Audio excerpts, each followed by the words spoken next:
Hey everybody, active shooter. This is a huge topic. Probably right up there in the questions and comments that I get. How do you deal with an active shooter? What's the best way? What do I have to do to protect myself, my family? There's lots of things to consider. Now, listen, I have a lot of material on this, and I'm going to start here with a module that we did a couple of years ago. There was a group of firearms people that came in as a group, and they wanted to learn extreme close combat shooting. And two of my friends from the Australian Special Forces, Paul Kale and Taff Davies, Paul's from 2 Commando and Taff was from the SAS.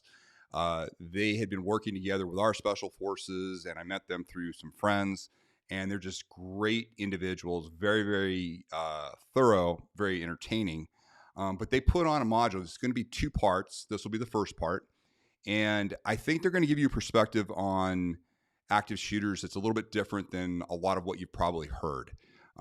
They're very thorough. They're also wildly entertaining. You know, they do have the Australian accents, but highly competent operators. Probably at the end, I'll tell you a little bit about both of them. I know Taft's going to be coming back to the U.S. and we're going to be putting some courses in the near future now that people can start to travel. And I'm looking forward to seeing him because he's a great friend, and I'm used to seeing him a couple times a year. But I think you're going to enjoy this because it's going to really give you some provocative thought on how to deal with an active shooter. And I see a lot of stuff that's out there that doesn't really instruct. It just scares the crap out of you. And I'm hoping that this will not only be instructive, but it's going to provoke some questions on your end. And I look forward to that. So without any more ado, let's get right into it. But I will say, please subscribe. Please hit the notification bell. Please make your comments, and please keep sharing this. If there's a particular video that you like, please share it with one of your friends because that's the only way this can grow right now, especially in the environment that we're in. And now that I'm doing active shooter, I'm sure we're going to get suppressed even more. But here we go.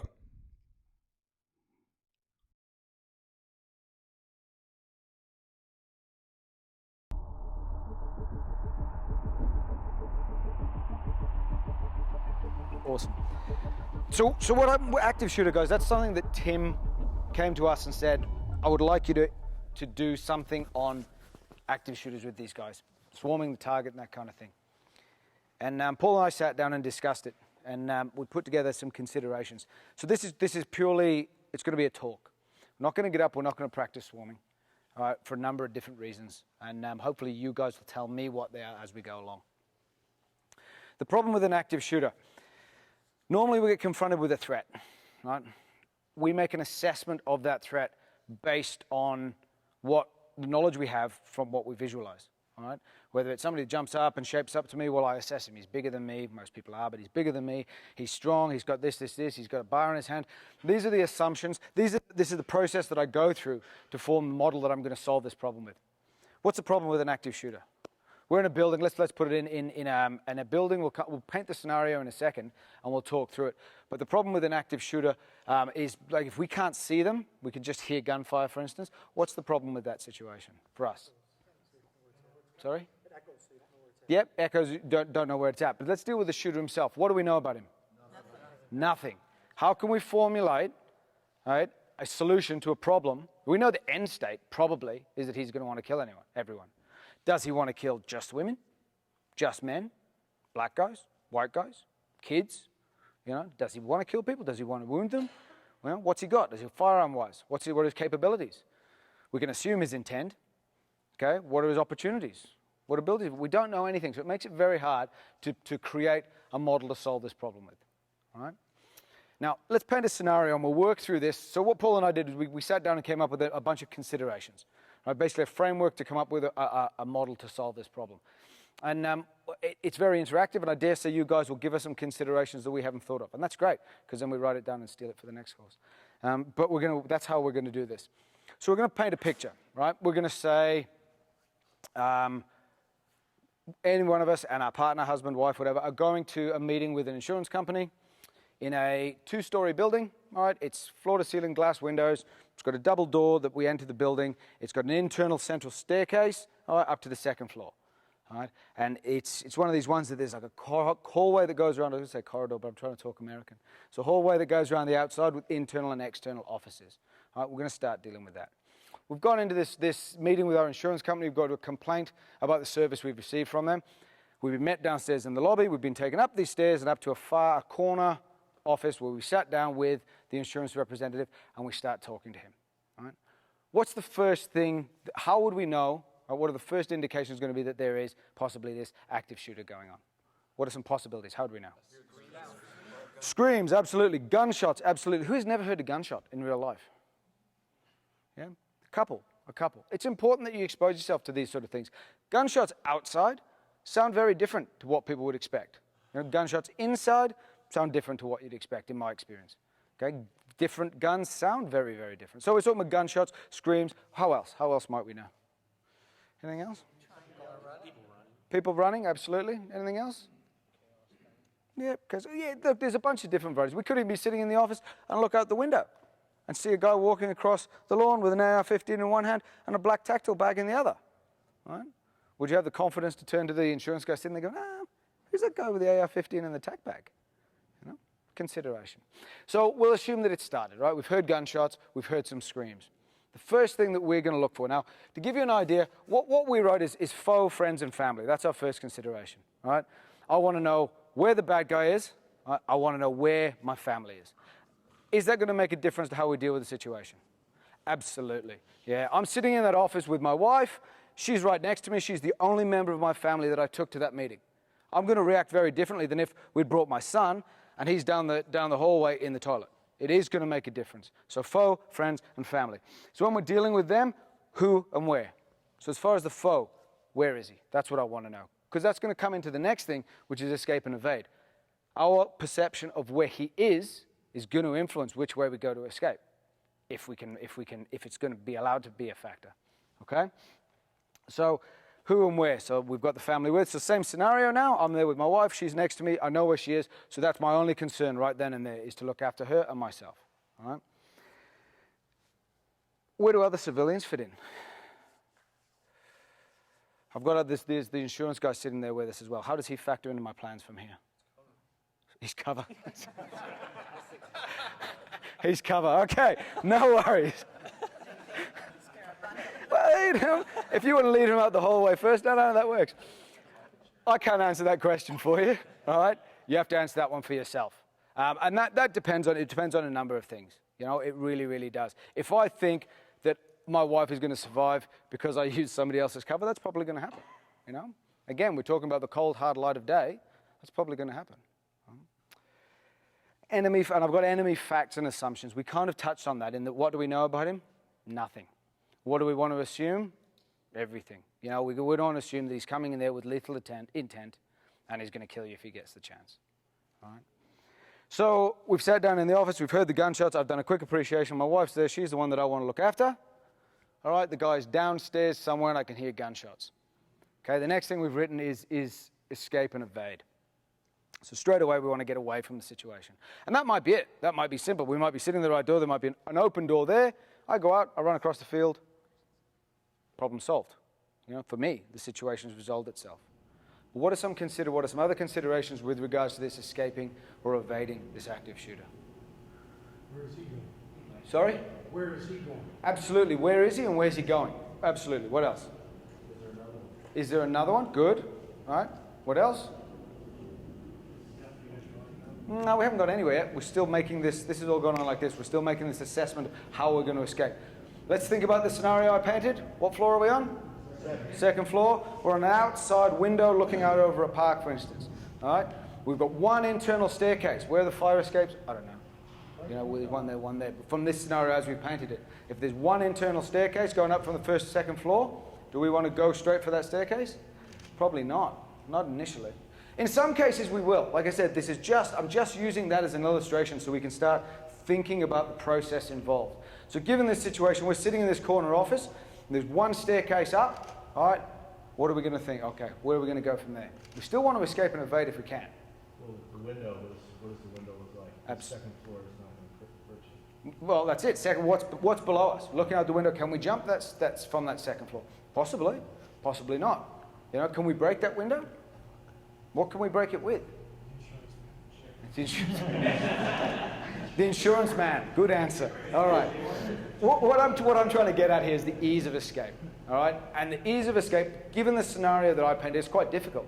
You know, there's only one way to the second floor. We don't know if we can get through the window. That might not be the case. So ease of escape is the first one. And I've got, what floor are we on? It's cover and concealment as part of that escape. You know, what's the difference in cover and concealment? Cover is on height you want to have something solid. Concealment is Absolutely, that's it. Good answer. Cover is not possibly going to stop the rounds if you're shooting at me. Concealment is going to hide me from vision. All right? How does that factor into our escape? We want to make both. Ideal world, both. Oh, there happens to be a SWAT tactical shield there. Oh, there we go. Off I go. Cover. All right? But if ideally you want both. Right? What's more important? Don't know. It would depend on the situation. Okay, but cover and concealment is part of this escape. The shooter's location plays a massive part. Okay. Yeah, that's what we used. Yeah, so he's got good range. Are we going to move towards the shooter as part of the escape? There are scenarios that I could paint that we would, but there are also scenarios that I paint that we wouldn't. So again, these are considerations that you would have to apply if, God forbid, you ever ended up in this situation. Now, the other thing I wrote here is peer pressure. Bearing in mind we're still with escape and evasion. Escape and evade, peer pressure. What could I be thinking there? Everybody's got a good idea? Peer pressure. Okay? Is that all right? It's the guilt of leaving others behind. Sorry? It's the guilt of leaving others behind when you feel like you might have been able to do something. Yep, the guilt of leaving others behind. That's I had a kind of serious question about that regard. Going through the kind of training and the other kind of training you had, might be able to help save lives. Yep. And I know it's basically depending on everyone's own certain individual moral compass. At that point, you feel guilty leaving people, or make sure you lie to get out. If you can help, you can cut your life. It's basically moral compass. Great answer. Yeah, you pass a lot of little kids. Yep. See, these are all considerations. I can't answer that question for you. You know, peer pressure, it's all the influence of everybody involved and how that relates to you. Whether it is the guilt of leaving somebody on, whether we go the other way and there's an open space and a bush there and there's 5 of us and 4 of them are saying, no, don't go, don't go, don't go. But I genuinely feel, based on my training and my ability, that that's my best opportunity to survive. Should I stay with them because they don't want to or say I shouldn't? I don't think so. If I genuinely believe I can get out by doing that, I'm going to go. Right? Do I have to stay and look after them?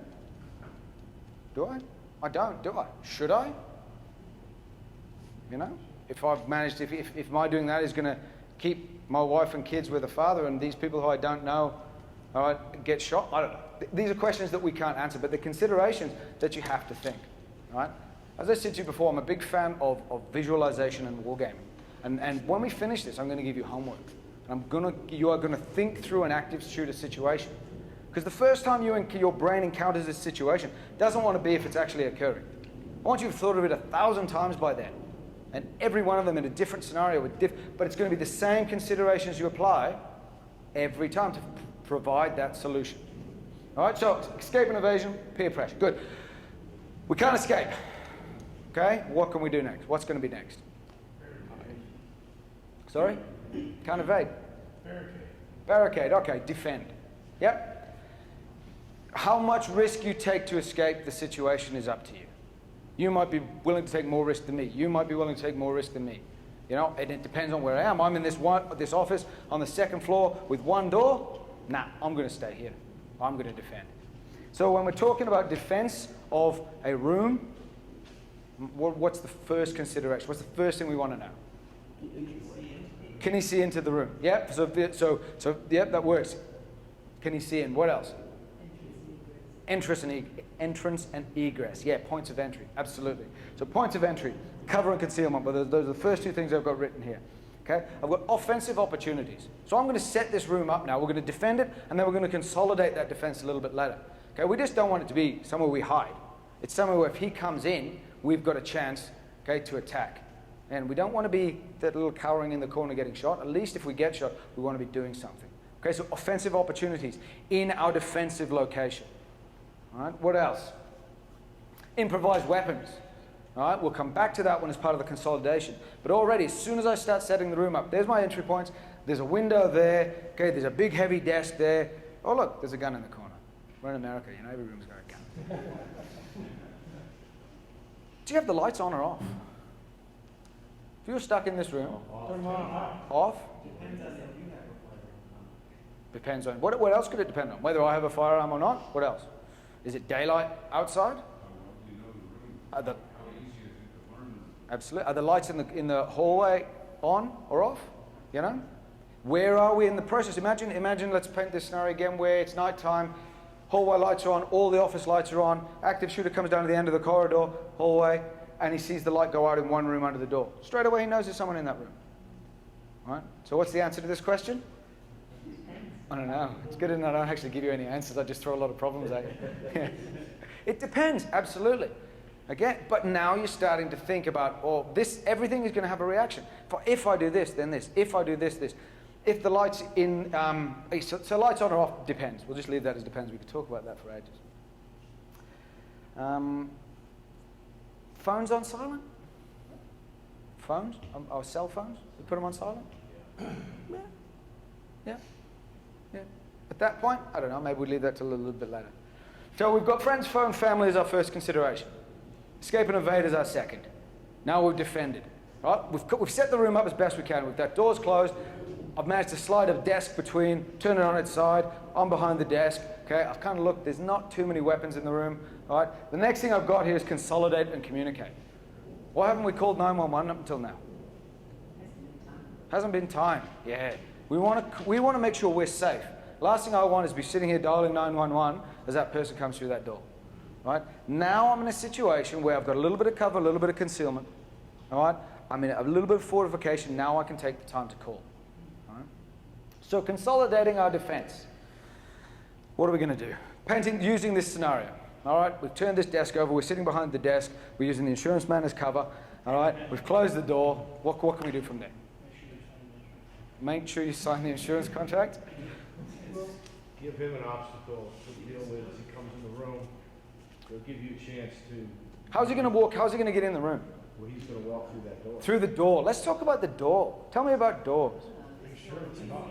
Does this door open inwards? Outwards?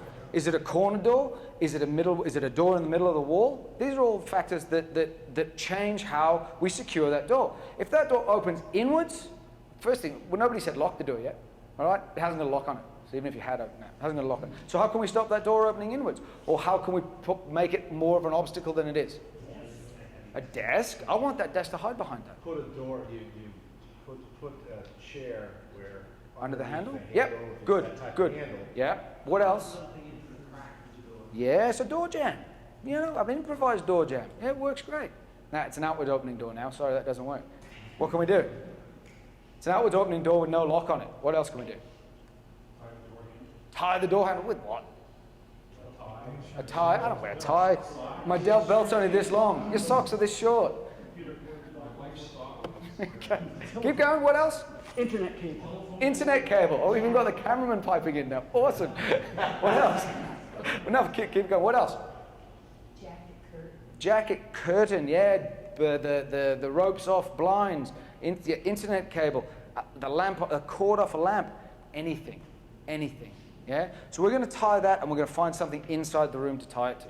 Not to say that pushing the desk up against the door is wrong. I just want you thinking more.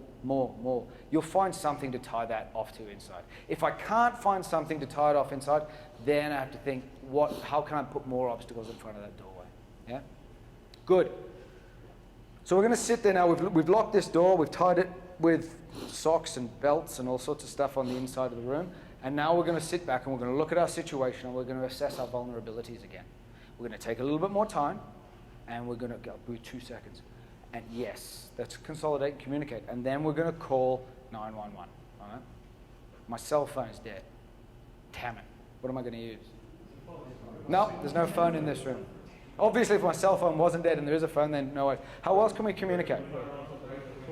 Break the windows. No, we can't break the windows because we're using our chair to keep the door closed and we're hiding behind the desk. Fire alarm. Good. Pull the fire alarm. It doesn't work. Sprinklers, good. I have my lighter with me. Marker on the window, there we go. Okay, or write on a piece of paper and hold it up to the window. All right, as we're rummaging around, there's a video camera up in the corner filming what's going on inside the room. What else could we do? Yeah, excellent. Just about run out of options. So even there, do you see, there's a lot of options for each situation. And which one you choose will be based on how we are. You know, so all these are good points. The only reason I'm killing them is because I want more from you. All right, so sorry, you had a question. Phone 119. Yeah. All right. So what do I got? Video surveillance. Look, that's look. Sorry. SOS doesn't get that. There you go, SOS. So see, anything like this, you know, and same thing, even if you want to get more technical with what you write on there, you can start, like, based on what you've heard, you know, whether you heard automatic fire, or if you know the difference, you know, you can set small caliber, large caliber. The more information you can feed through to the authorities, however you can do it, is a good thing. Now, what comes next? We've consolidated our defense, okay, we're in the room. Right? The shooter. Well, hopefully not. Okay, hopefully he doesn't come. Right? So if he doesn't come, who's the next person that's going to walk through that door? Yes, probably the tactical team that's come to get him. Who's ever been in a room when a tactical team has come in to deal with... When they come in hard. All right? Quite often preceded by distraction grenades, flashbangs. All right? It is the key. Like, if we've got a firearm and they come through that door, comply with what they say completely. Expect to be manhandled. Right? The way those officers are keeping themselves safe is by assuming everybody's a bad guy and you will do what I'm telling you to. Right? People don't react to commands under stress very well. Right? They don't. So you have to physically assist them in following your directions. Okay? So you will get touched up. If you do have any kind of improvised weapon in your hand, you don't want to put it down until you know that it is the police coming through, but then comply with everything. Open hands, listen to the instructions you're given and follow them completely. All right? If it's not the police that come through the door next, let's just assume, based on this situation again, 5 more minutes, all right, just to give you some thinking.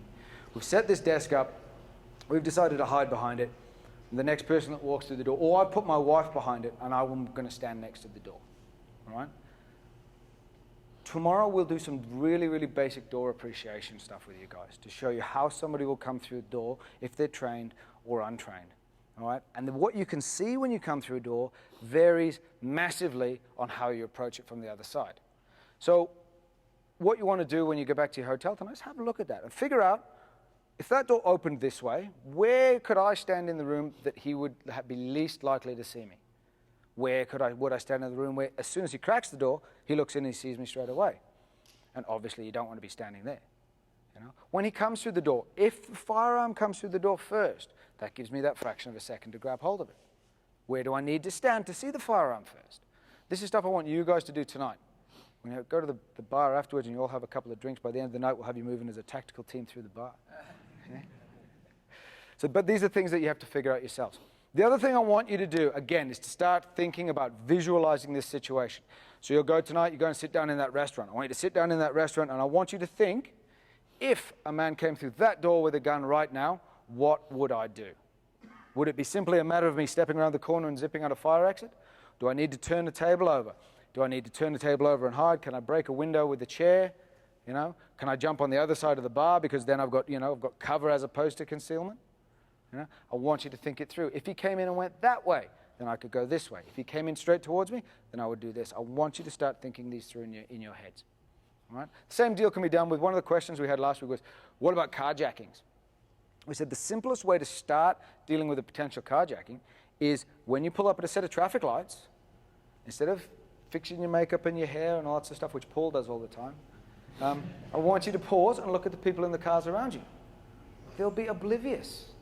They'll be the ones fixing their makeup and doing their hair. And if somebody was going to carjack you, where would it happen? It's not going to happen when the car's driving 60 miles an hour down the road, is it? It's going to be when you come to an obstacle or a barricade or something you have to slow down to go around, or when you stop at the traffic lights. When you stop that car at the traffic lights, how close to the car in front of you are you? Can you drive out if you need to? Probably not. So we'll start thinking about leaving that space. But have a look in the car next time you stop. Active shooter, anything else? Like I said, considerations, just things for you to think about. hopefully we started, yeah, just from that little bit. I was just saying, right by the door, you don't know if there's 1, 2, 3 or a window, like in the church, that might not prove you. Absolutely. The last thing, and this is why the swarming the active shooter in if you have time to prepare people to swarm, and I have faith in the people that are going to run forward and do the whole swarming thing, great. But it's the same as anything. How hard would it be to take you 12 people and tell you that when a guy's going to come through that door with a gun, I want you to jump up and run in front of me, we're all going to tackle him? You know? I don't know that I would, let alone you lot. See, that's the difficulty we start posing with ourselves. You know, this whole, I want one of you to run across the room and create a distraction, while the two behind the door, I give them the signal, they jump on it. That's a hard thing to coordinate, especially when you don't know people's backgrounds. You know, have they ever been in a situation like this before? How do they function under stress? You know? So I would rather give you considerations on how to start thinking about how to deal with it, and the rest comes as we progress with our training, because I'd like to think we'll see you all again at some point. All right? Any other questions? Any considerations that I've missed? This may be too specific, but if you have the active shooter or threatened shooter coming across the barricade, can't reach him, can't stop him. Why, then we've done our improvised weapons thing, and I've got a big heavy lamp sitting next to me, and as he's coming across that barricade and he's putting his pistol down to get over it, I've just smashed him in the head with a lamp that's sitting next to the So insurance. leave it to him to do the work that comes up. Yeah, that'd work. Yeah, we've consolidated a defensive position. We want to force him to enter that defensive position. We've put obstacles in his way. We've put a barricade in his way. So we're going to stay in here, you know? And unless, look, all of this is a cycle. If you feel anywhere in that situation that something presents itself whereby you can escape, then you take it, you know, unless you're happy with your defense. So nobody can tell you it's right or wrong. They can't. There's only a couple of things that will be really, really wrong, you know, and they'd be pretty obvious. And that's the hard thing, is we're dealing with a situation that has got potentially so many variables that we could paint 10 different scenarios and they're all going to go completely different. Considerations. I have a quick question about when I think about hiding and stuff. For example, like in movies, you have nowhere to go, and kind of maybe ranging from an AR-15 down to a 9mm. What can you hide behind? What bullet's gonna make it to what? Like, I know you have minimal choices, obviously, in certain situations, and you know, judge that based on the situation. But I mean, if you saw an AR-15 hide behind a movie scene at theater C, it's the illusion of the cover. It's the illusion of cover, but what is it? Concealment. Cover and concealment. When you said earlier, 45, I was saying go to the next room and kill your family if it's the right, you know, the right shot. Yeah, absolutely. So go on. That's it, I guess. So the question was, like, again, it comes back to that cover and concealment. And look, if you're lucky enough to get both, great. You know, but if all you've got is concealment, like a movie theater seat, you know, then you take that. The one thing I will say about hiding behind something is if you need to look around a corner, right, or look over something, right? If I hide behind the TV, I don't have to crouch very low to do this, right? Okay, if I'm hiding behind this, where do you expect me to come up? Directly above it. It's the same with the door. If somebody looks around the corner, so this is the door, they expect this. You expect, that's what people train to, eye level. Everything happens at eye level. So what I would suggest, if I'm looking around that corner, I'm doing it like that. It's only a fraction difference, but it definitely changes things. It definitely does. Go all the way down to your belly and then just peek around. You know? What else have we got on us that could help us look around the corner? Apart from the insurance man. Sorry? Mirror? Yeah, absolutely a mirror. Yeah. You know, what's wrong with getting there and you're giving it the mirror? Anything reflective. You know? Again, considerations. Think about what you carry on you every day.